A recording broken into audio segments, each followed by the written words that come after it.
Afternoon one and all. Scottie K, London cab driver, anti-EU campaigner, back again giving you my view on the past week's events.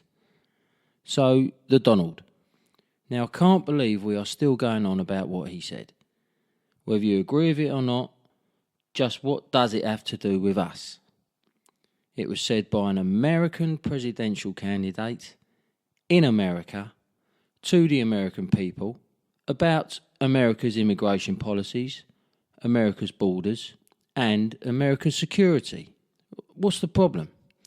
I hear people moaning about us having a say over many other countries, trying to influence the outcomes of their elections, making sure that those we don't want in power in certain regions don't get anywhere near it.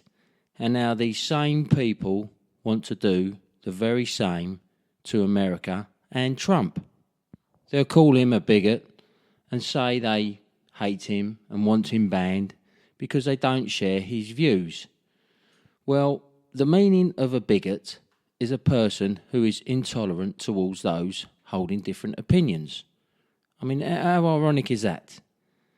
Personally, I couldn't give a stuff who gets in over there.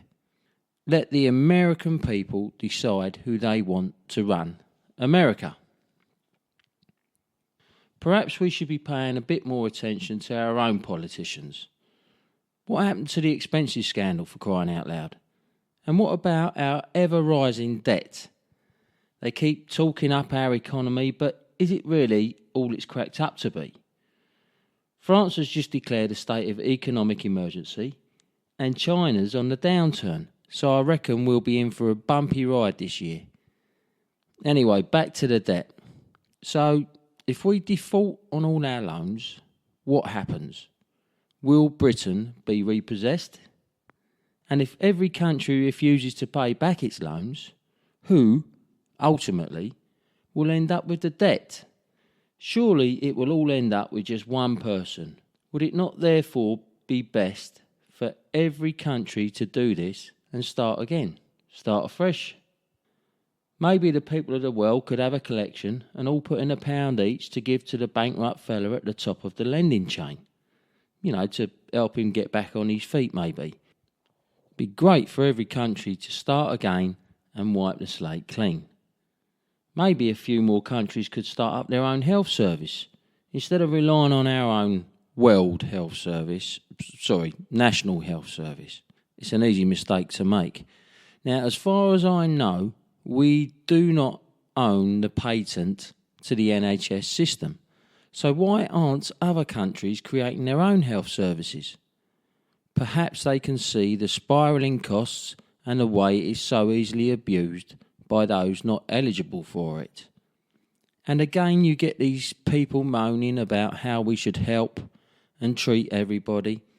Yeah, sure, it's a nice idea.